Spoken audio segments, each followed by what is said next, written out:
Thank you very much. So today, Elaine and I are going to be talking about Buddha and Jesus.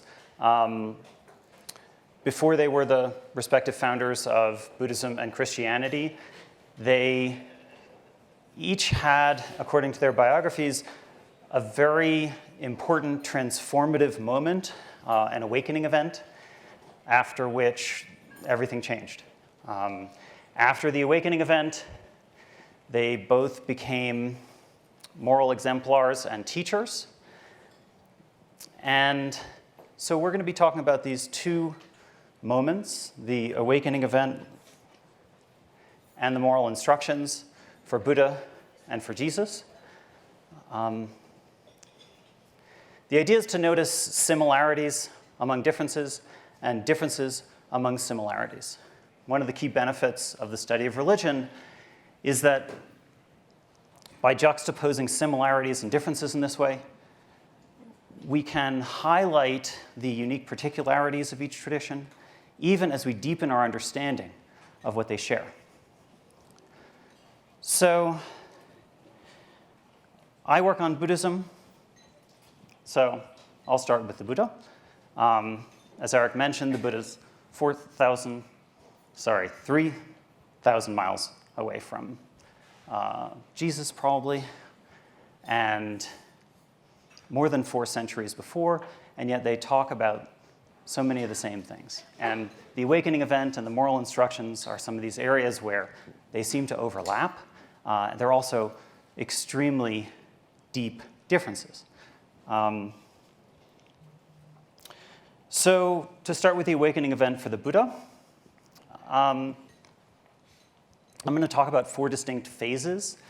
Even though this isn't really a standard system, it's not a traditional structure, the Buddha goes through these 4 phases in a way that parallels Christian stories about Jesus, and so it makes it easier for us to see some of these parallels. So I'll talk about the Buddha's epiphany, his struggle, his victory, and then finally the turn to teaching. So what I'm calling the Buddha's epiphany is a moment sometime in his early midlife, usually it's said to be around 29 years old, when he comes to realize, as if for the first time, his own mortality. So whether you want to call this a midlife crisis or an existential crisis, the fact is that the Buddha could no longer stop thinking about, he couldn't control his thinking about the fact that he and everyone he knew was unavoidably subject to old age, sickness, and death. And this cast a shadow over everything.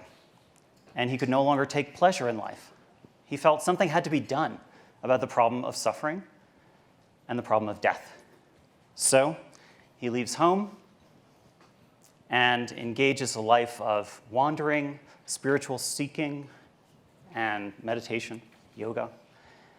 After 6 years, he comes up with a method that he thinks will conquer his own delusions. And the delusions are usually envisioned in the form of the demonic deity Mara, who's the god of desire. So the Buddha, in a night of intense effort, using this method of meditation that he devises for himself, which is a combination of concentration and introspective attention, defeats the demon Mara and attains nirvana, liberation. And nirvana is an awakening. It's a complete liberation from all suffering. It's also a liberation from delusion. So it's a kind of perfect wisdom. And the Buddha stays in this state for a long time. He is said to be meditating for 7 weeks, till eventually the God, the compassionate God, Brahma, taps him on the shoulder and says, "Could you please start teaching?" And the Buddha says, "Oh, I can teach this." Thinks about it, realizes that, yes, there are people who can benefit from this. And so he becomes a teacher. The compassionate motive, therefore, is the Buddha's hope that other people, other beings, can attain the same kind of experience, the same nirvana, the same liberation that he can experience. Oh, there we go, we got that already. So out of compassion, he turns to teaching. But once he starts teaching, he's not just going around saying how great nirvana is. In fact, nirvana can't really be described. Instead, he talks about the path. He talks about the way to get there. And absolutely crucial to the way to get there is the moral path. You have to act virtuously if you want to attain liberation. And this is absolutely basic to all Buddhist practice. If you're going to follow the Buddha, you have to follow the moral path. And he lays out as a sort of baseline ground, something for monks, something for nuns, no matter who you, and whether you're a lay person, a lay follower or not, you have to follow the 5 precepts. The 5 precepts are not to kill, not to steal, not to engage in sexual misconduct, not to lie, and not to take intoxicants. This last one is a little bit different from what we're going to see with Jesus because, Jesus hands around a glass of wine at the Last Supper. So that's something to notice that's different. But the other 4 appear, they're going to be very familiar to Jesus. They appear in the 10 Commandments, with sexual misconduct being somewhat broader than adultery, but they're in the same ballpark.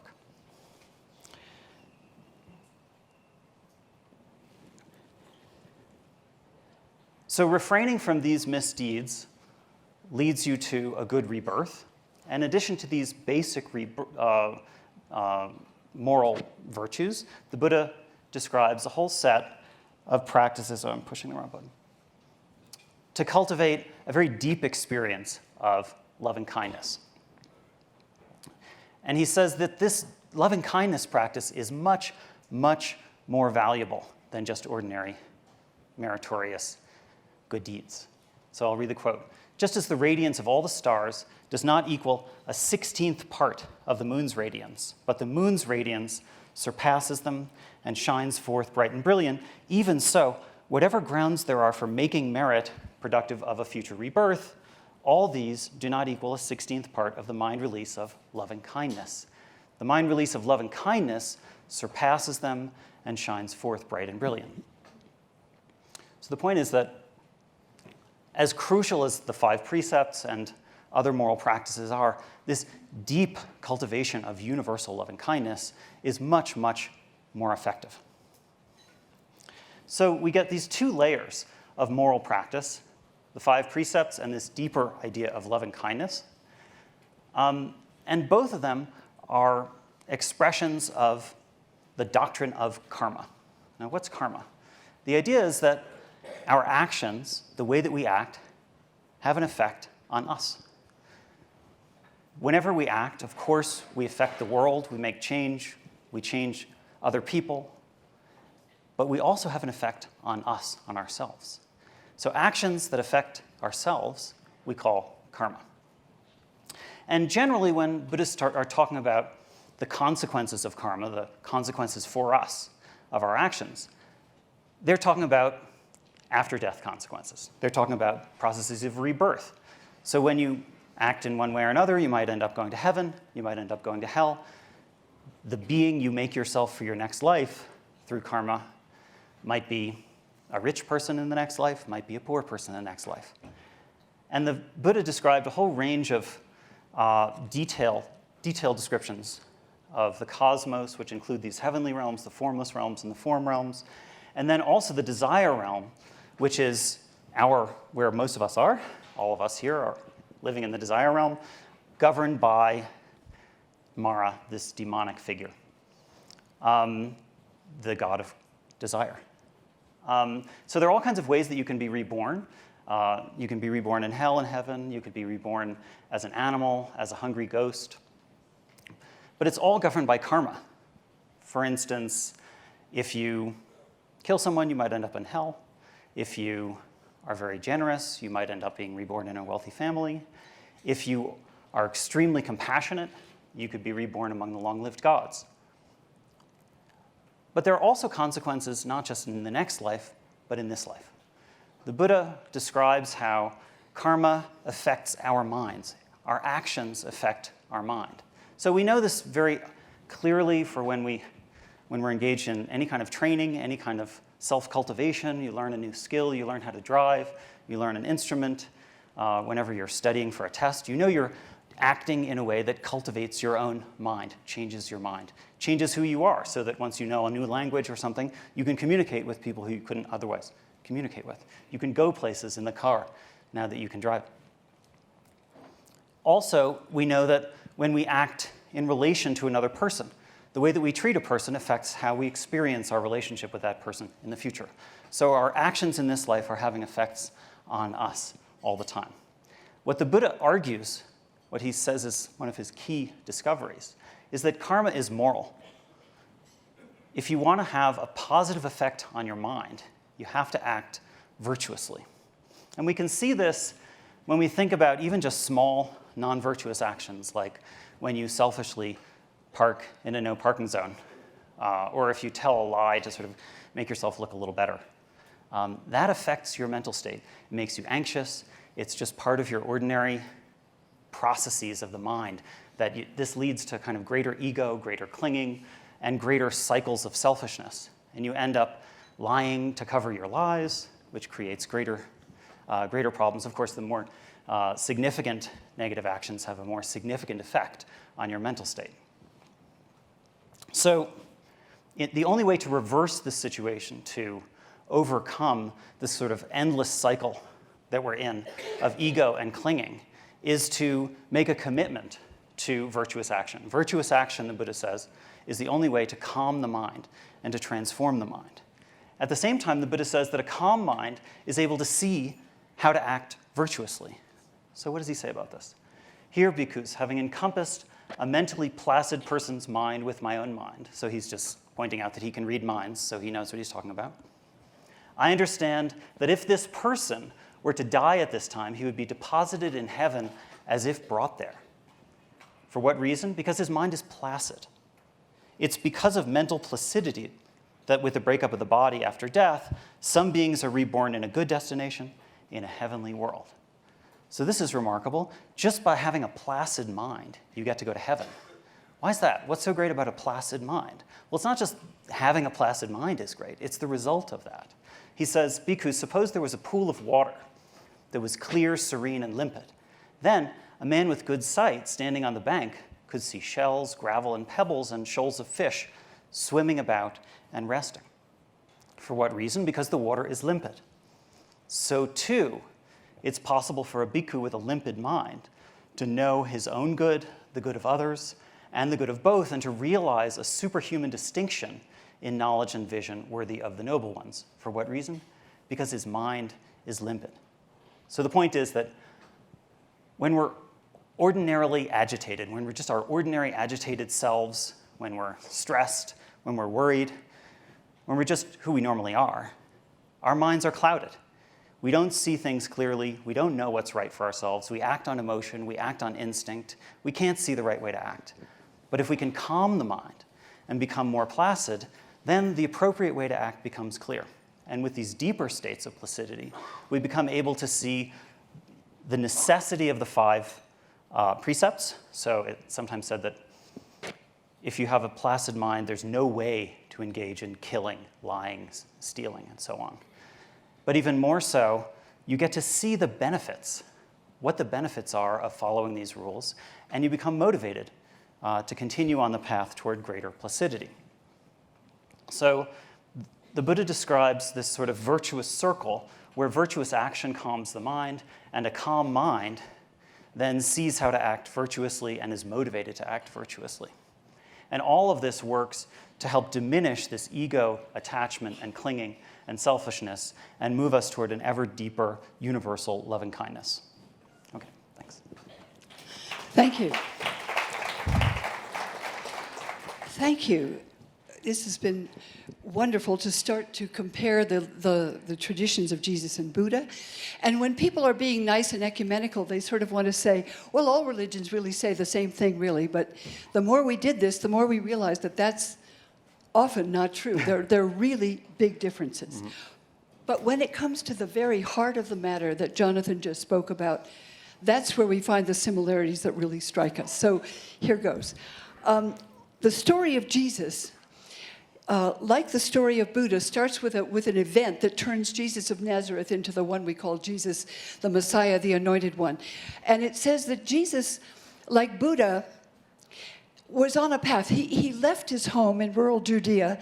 He was looking for something else. And he'd gone to Jerusalem and went with crowds of people in Jerusalem out into the desert to hear a fiery prophet called John the Baptizer, who was baptizing people and preaching and saying what the prophets of Israel often had said, what Amos and Isaiah and Hosea had said. God's power is about to come to change the world. The Lord whom you seek will suddenly come, the day of judgment. You better be careful because God is about to change everything. And they say to John, who's out in the wilderness, well, what should we do? And he says, well, if you have 2 coats, give one to someone who doesn't have a coat. If you've got food, share it with the hungry. Stop extorting money, stop cheating. You have to change your behavior. And those who agreed to accept his warning and challenge, he would take into the river and baptize for the forgiveness of sin. Now, John was part of those people who wrote the Dead Sea Scrolls, the people we call Hasidim. Well, we call them Essenes in English, but Hasidim simply means holy ones. They were living out in the desert, waiting for the end of time and baptizing themselves to wait until God would come and transform the world. Now, the story of Jesus starts when he goes into the river with crowds of others, and the story says he suddenly saw a vision. The heavens split apart. He heard a voice from heaven, and the Spirit of God descended on him. Now, the Spirit of God wasn't some kind of ethereal nothing powder, you know. The Spirit of God was understood to be a dynamic energy that could seize you and drive you into action, and that's what it did. It says the Spirit immediately drove him to go alone into the wilderness, where he struggled with what this transformation might mean. And it's clear that just as Jonathan described the Buddha's moment of awakening changed his consciousness, this event changed Jesus' sense of who he was and what he was supposed to do. But that's not the focus of the story. The focus of the story is how it drove him to contend with the forces of evil that harm human life. This one is called the Satan. The Satan means the opposer, the one who opposes the Spirit.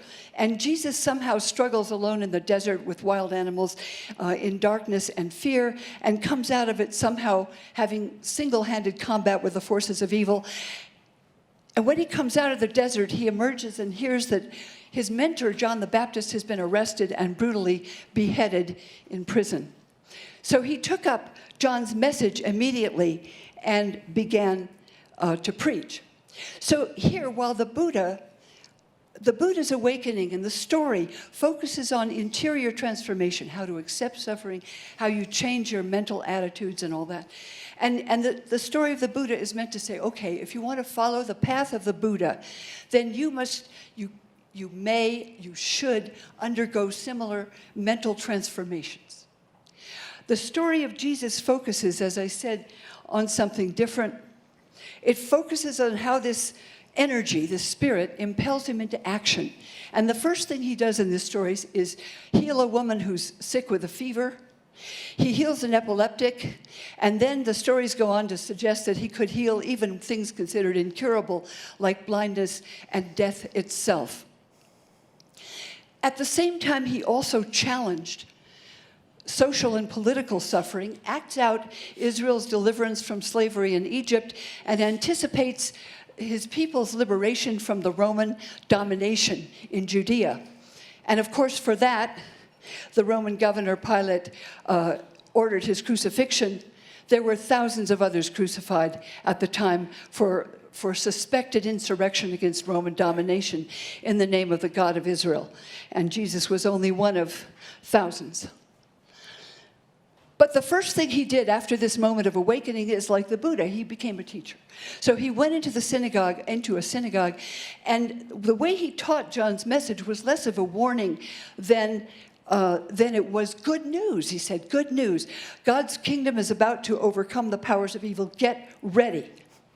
But this moment of teaching erupts into violence when somebody in the audience stands up and says, I know who you are, Jesus of Nazareth. Stop this.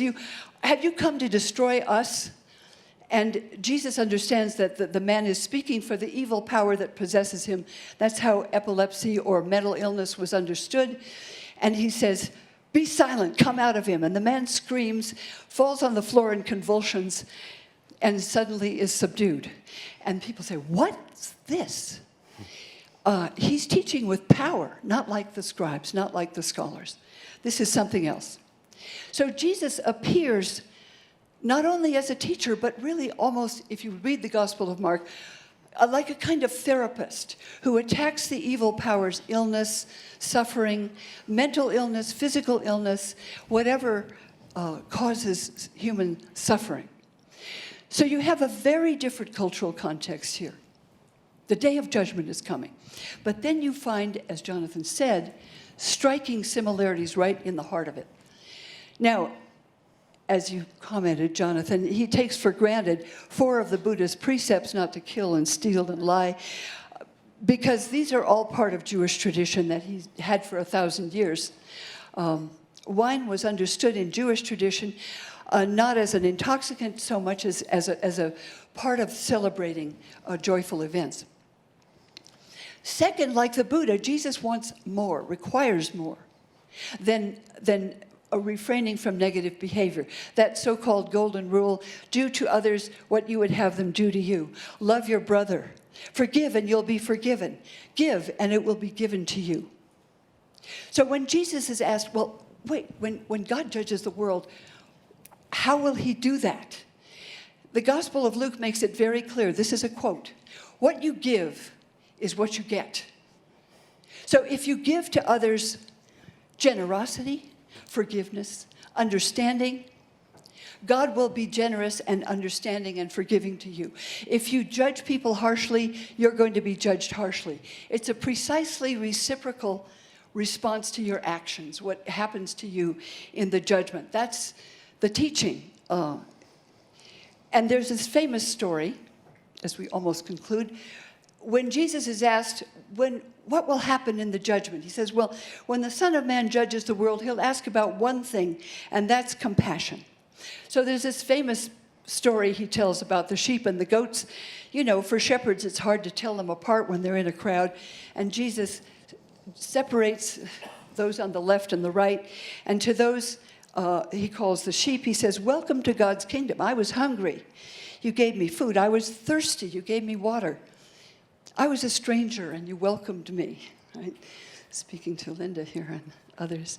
I was naked and you gave me clothes. I was sick and you helped me. I was in prison. And the sheep is saying, I fed the hungry, and the goat is saying, whatever. Or you didn't. He says to those on the other side, I was hungry. You gave me nothing. I was thirsty. You didn't give me water. I was sick. I was in prison. You didn't visit me. And they say, what? That never happened. And then the famous answer of Jesus, whatever you did for the least of my brothers and sisters, you did for me. So here we have Albert Schweitzer, who was inspired by Jesus. He gave up the idea of Jesus as God and all those sort of Christian precepts. He said he wasn't a Christian anymore, but he followed the teaching of Jesus, bringing medicine to people who had no medicine.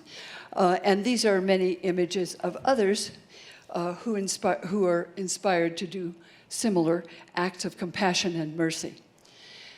And finally, just as Jesus challenged social and political suffering, you see many of the people who follow him have tried to do the same.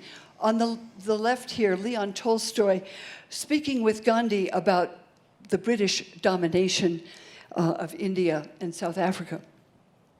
In the name of Jesus, Tolstoy wrote books about the kingdom of God is within you and the end of violence. Dietrich Bonhoeffer, the next one, a Lutheran pastor. He was in New York when Hitler triumphed in Germany, and he felt driven by the Spirit of God to go back and fight underground with radio and other ways to fight against the Nazi regime. And finally, when nothing else worked, he made the controversial decision to join the assassination plot, which failed with a bomb. And he was imprisoned, and by Hitler's specific order before the Allies came, he was hung by wire in the prison. The third person is St. Mary of Paris. She's a Latvian Christian, Russian Orthodox. Mary of Paris is a favorite of mine. She went into the square where Jews were being rounded up and taken to Auschwitz and persuaded some parents to allow her to put their children in garbage dumps where their lives were saved. And she found families for them after that. And later, she and her son together were arrested and sent to Auschwitz and died there as well. Archbishop Romero, Roman Catholic in San Salvador, speaking out for the poor and against the way the Catholic Church was allied with the government, shot to death at Mass. Many of you know the story. I'm sorry, these stories are grim, but these are people who were trying to follow those precepts. And of course, there's the Baptist Martin Luther King Jr., who was dealing with social and political oppression here, and William Barber, who's a member of the Disciples of Christ, who's doing that today, he would say. So these are some of the examples of the differences, because what I realized about the Buddhist teachings and the stories of the Buddha is that they focus on interiority. These focus less on the effects of, say, a tranquil mind than the sense that you find in the story of Cain and Abel, that each one is our brother's keeper, and that this is an absolute obligation which is built into the structure of the universe. So with that, we're going to stop. You have one more. Well, thank you. Okay, I have two. So we do want to open up to questions, but let me just make two very quick points. So one thing is when you're talking about this combat against demons, which both traditions have, and also this sort of powerful energy that comes to Jesus, the sort of spiritual force, the Spirit of God. These are ways of speaking that are a little bit foreign to modern thought. We don't really think about there being demons for the most part. We're not interacting with demons. But these are, we can see them as metaphors. I think that in pre-modern religious times, primarily the distinction between metaphor and illusion was not so clear as we have it now. And to speak about combating real forces in your life, to genuinely combat desire, craving, to visualize it as a demon is a reasonable thing to do. It's a useful tool. So whether or not Jesus is fighting a real demon, whether or not the Buddha is fighting a real demon or God as an opponent, these certainly have compelling contemporary resonance if we can think about the realities that they're addressing. Can I just comment that Sure. the best name for Satan is mastema, which means hatred. And when I was looking at stories about Satan, I discovered with great distress the origins of Christian anti-Semitism. And the other point I would make is that I think that, of course, all those people pictured there are remarkable advocates of Christian generosity and charity, and they absolutely are grounding their thinking in Christian thought. But they also are all influenced by Indian thought. Once we reach modernity, the conversation about nonviolence, the conversation about peace activism is a transnational conversation. So Thoreau was already reading the Bhagavad Gita, and we see all kinds of conversation back and forth. The Hindu reform movements are drawing on Buddhist thought, but also drawing on Christian activism. So I think there's no way to really make a distinction and separate out and say, well, those are people who really are doing the Christian thing, and the Buddhists are actually, of course, it's very easy to come up with a similar list of modern Buddhist activists. Of course, the Dalai Lama and Thich Nhat Hanh are very famous, but there are quite a few advocates who are doing much of the same kind of work. In any event, those are just two quick comments. Yes, and one final thing. You have to say that these traditions we've been talking about, I was talking about the positive aspects of Christian tradition, but like every religious tradition, there are enormous negative implications. The way Christian traditions have been used for hatred and war, the way Buddhist traditions have as well. What people say, is Islam peaceful or violent? And of course the answer is both. I mean, all of these traditions have those potentials, and it would be incomplete if we didn't just note that. So Yeah. why very don't good. we open it up? Terrific. Yeah. Questions?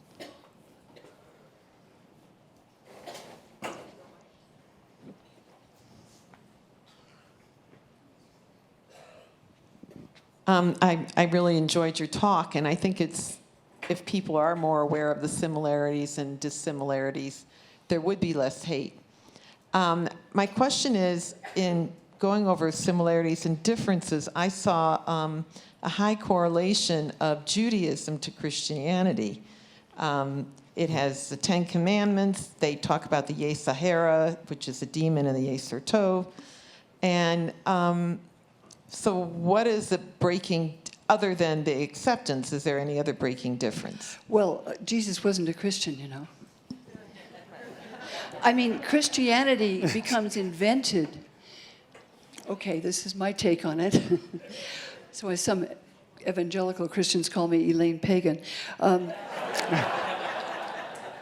But in the 4th century, the idea that Jesus is God takes over, and then you have a really separate religion. Jesus was speaking out of Jewish tradition. He never, I mean, he was a rabbi and a reformer. If you read the New Testament, where it says teacher, the Greek word is rabbi. Right? So he's speaking very much in that tradition and out of that tradition, as I read him. That's an important point you make. Thank you. Yeah, thanks. This gentleman.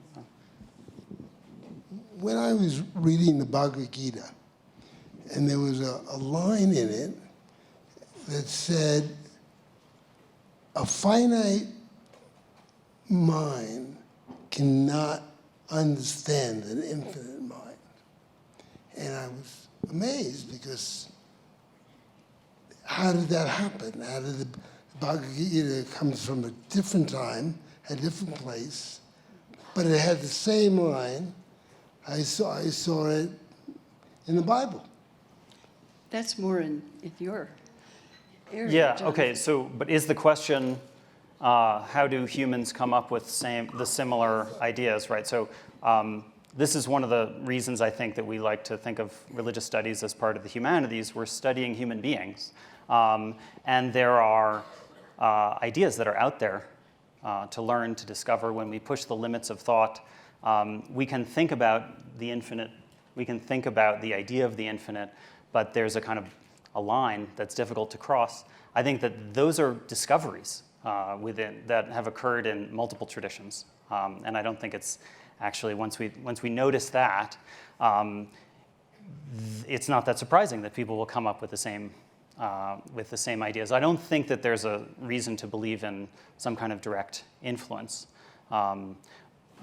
Although there were connections, for very old connections between, along the Silk Route and so on. You want to pick?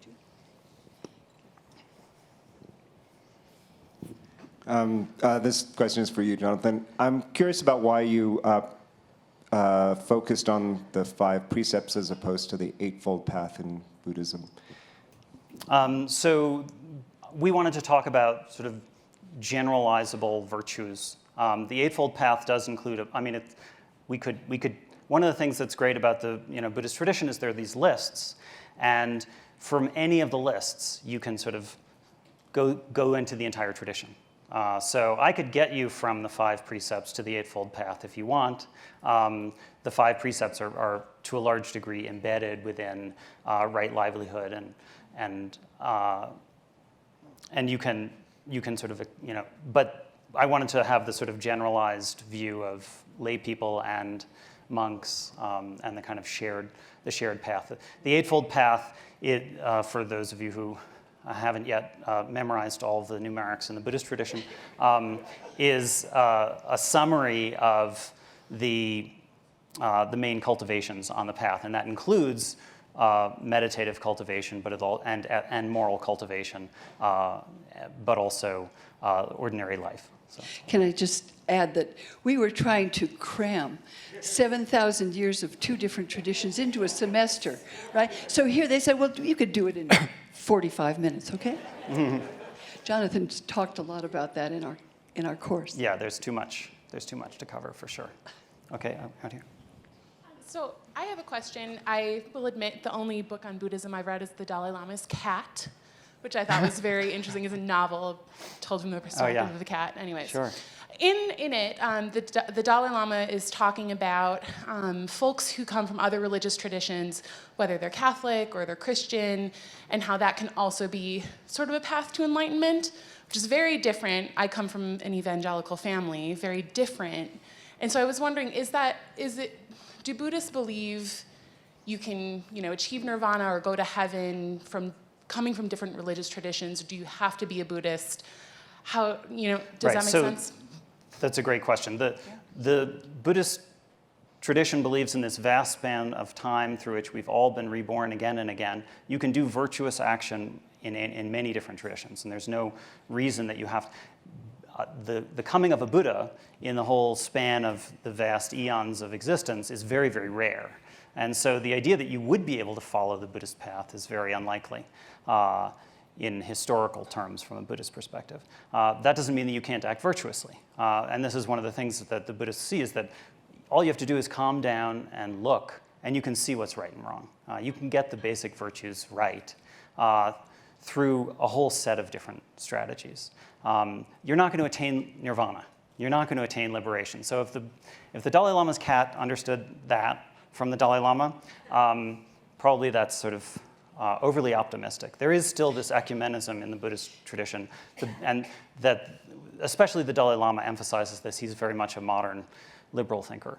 And he emphasizes that people should just stick with their own religion. Most people are not going to be attaining higher states of liberative insight in this life anyway. But he thinks that there's a lot of good that you can do within all the major traditions. One just quick comment on that. I was looking at the Gospel of Mark and Luke, particular for this, not John's Gospel, which talks about what you have to believe about Jesus. That's a later stage. So the early stage of the tradition, Jesus talks about this is what you do. You feed the hungry, you care for the sick, and so forth. And it's not about a bunch of beliefs.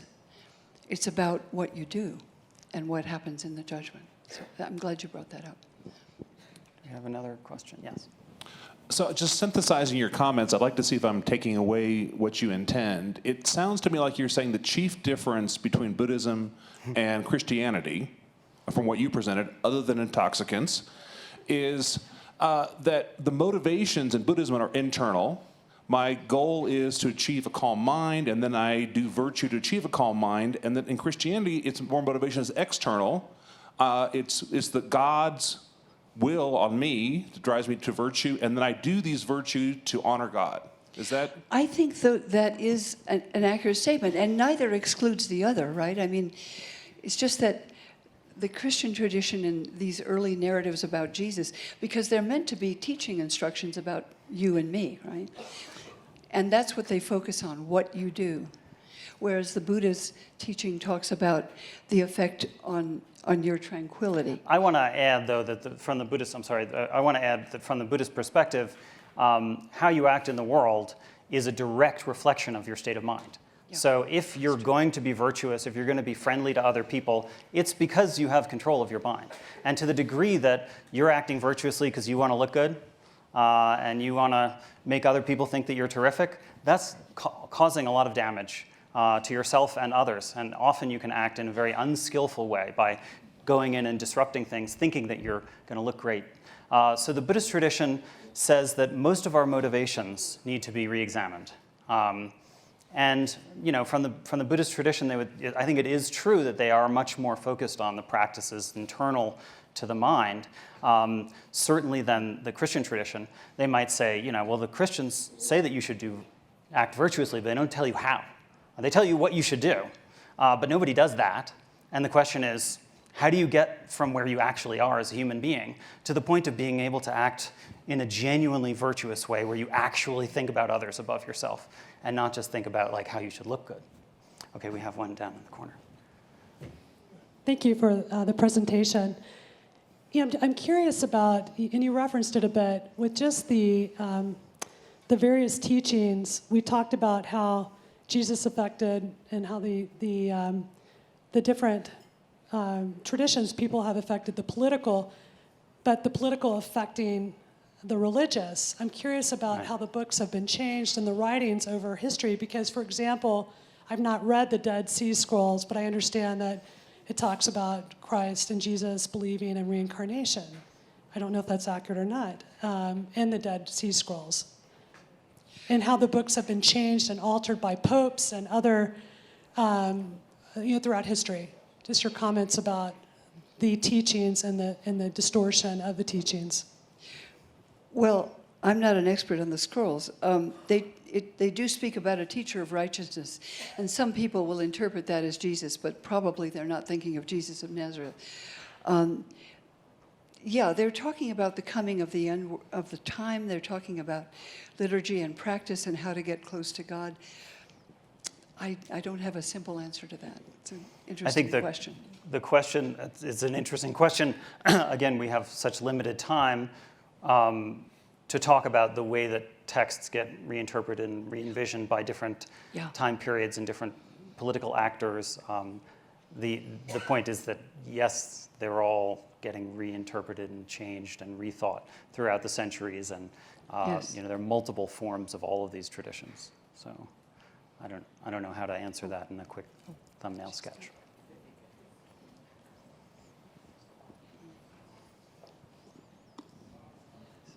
Hi there, thank you. I know the topic focuses on Jesus and Buddha, but I'm sure that as professors of religious study, you've also thought about Muhammad. Are there any parallels to his awakening or his teachings? I know he came later, but are there any parallels that you can draw? I'm sure there are. I wish I knew more about them.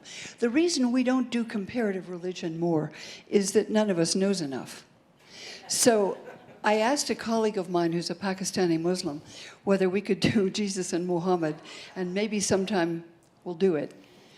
But I started learning a lot more about Buddhism, a little about Buddhism, from Jonathan Gold, and we've been learning from each other. So I guess, I don't feel competent to answer Right. that. I mean, the short answer is absolutely yes. Right. So you have in the sort of classic Intro to Religious Studies textbook, you have a section on the religious founders, and Jesus and Buddha and Muhammad are in there, and there are many parallels. There are a lot of things that they will line up.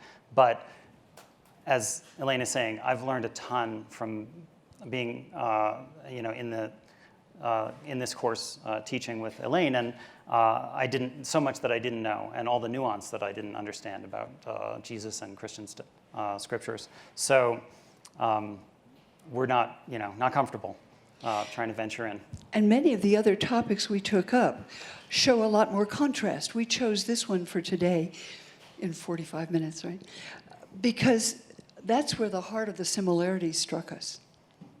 Yeah, the karma. I mean, you get what you give. That's awesome.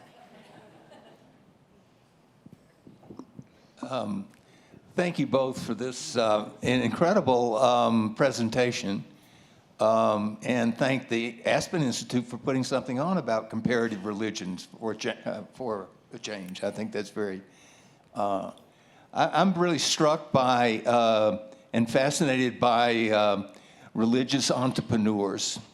And these are the two of the greatest, and Muhammad's right up there too. And also those people, Elaine, that you put up, I think are in that category, though not finding new religions. But it seems that we're into a time where we might have other religious entrepreneurs. It's an era when the traditions are flagging and becoming tired, and we're into a new era of interfaith and mixing of traditions and cafeteria religions and things like that. So I think we need to be aware of the new entrepreneurs in this age that come forward with things and the traditions that you pointed out from these two of the greatest entrepreneurs we've known. I'm so glad you brought that up, Ruth, because, you know, the fantasy that Christians have, many, is that, you know, we teach exactly what Jesus taught, whether they're Russian Orthodox or Christian Scientists or Quakers or whatever. But if these traditions weren't reappropriated, reinvented, recreated, transformed to deal with the needs and issues of very different generations and people all over the world in different situations, they wouldn't survive. And it's got to happen always. It keeps happening now. I think that's right. I mean, all of these traditions, there's so many, there's a great variety. Anyway, I don't have very much to add about religious entrepreneurs, but certainly I think all the major thinkers in religious history are doing something new for the time, and they fit in line with this other question that they're noticing what's going on in the particular time when they're thinking, when they're writing, when they're new. And so sometimes they're founding a whole new thread, a whole new line, a whole new tradition. And sometimes all they have to do is sort of twist something or pull out a term and make that the focus. We had a question in the back, I think. Yes, here. This is for you, Elaine. You mentioned something about a seeming surprising discovery of the roots of anti-Semitism. Could you speak to that? Well, it's not a surprise to discover it, but what surprised me was that I thought it was kind of weird, these stories about Satan. I was brought up in a world in which Satan was, a couple of horns and a tail scribbled on a napkin. I mean, just a kind of a joke. Satan? And then I began to look at the stories, and I think, why did people start to tell stories about Satan? And I realized they're started, and that's the book that I wrote on the origin of Satan. They started among groups that split and became hostile to each other. And Satan becomes the embodiment of the other from which you want to dissociate yourself. And in the New Testament, I was stunned to see that Satan was never, I thought, well, Satan will be associated with the enemies of Jesus, right? And that would be maybe the temple authorities who turned him over to the governor for arrest and the Romans who crucified him. And that didn't happen. Satan was identified with the Jewish enemies of Jesus and not the Romans. And I realized it had to do with writing in a time when it was very dangerous to be a follower of Jesus, because you could be arrested and crucified too. Peter was, Paul was beheaded, all of the early followers, the leaders, were executed and killed. So they were trying to dissociate and say Jesus wasn't against the Roman Empire, but the Romans suspected otherwise. And the story about Satan becomes a very dangerous one and a very pernicious one, of course, in later traditions. Yeah, and it's worth mentioning that the Buddhist tradition also has this transformation or this use of the demon Mara to demonize and the enemies of Buddhism wherever they appear. So there's also the followers of Mara. You can be called a follower of Mara, and certainly today we see Muslims across the world being characterized in this way by Buddhist extremists. I think we have 10 seconds left. You want to do another last question? Yeah. A very quick one. Have you thought of incorporating, because to me all these strong religious tendencies of the past represent the initial elements of developing economic theories and political theories at a time when there were very strong autocracies, the Roman Empire, the Asian emperors, etc. And when I read the Old and the New Testament, I was fascinated by what created the split between Christianity and Judaism, always thinking myself that I was, if anything, a new Jew, because I was of a Christian upbringing. But what it struck me is that, and particularly in the case of Christ, is that one of the great contributions of the Jewish tradition was property rights. When Moses said, "This is your land, and you reproduce yourselves here, and don't try and proselytize, because this is yours. Don't challenge that, but this is your land." And that developed into high economic growth for the Jewish tribe, even under Roman autocracy. And Jesus comes with not quite a populist alternative would say, no, proselytize, forget about being, about circumcision or anything like that, following on the tradition of John the Baptist. Just spread out, forget about land property. Which is the beginning of a form of globalization and populism. So That's a question. I don't know how to respond to that. It's a very different perception. I don't think Jesus ever spoke against circumcision or food laws either. And what I see as a separation is when people start to speak about Jesus as a divine being himself. That's when you find a split developing, when it becomes a system of beliefs. And that's quite a bit later. It's a very important question how that happens. But you're going into things far further than I have, so thank you. I mean, I guess the last thing I would say is that it's definitely the case that anthropology has made inroads into our thinking about texts and the way that texts are formulated and the way that traditions are formulated. So as a method, that's something that certainly we're open to. But in terms of telling the particulars of the story, we have both traditions are definitely proselytizing traditions, and they both are, within their particular economic systems, doing something slightly different from what came before. The Buddhist tradition is reacting also against the economic systems of the day. But I think it's a bigger story and another day. So, yes. Thank you. Thank you very much.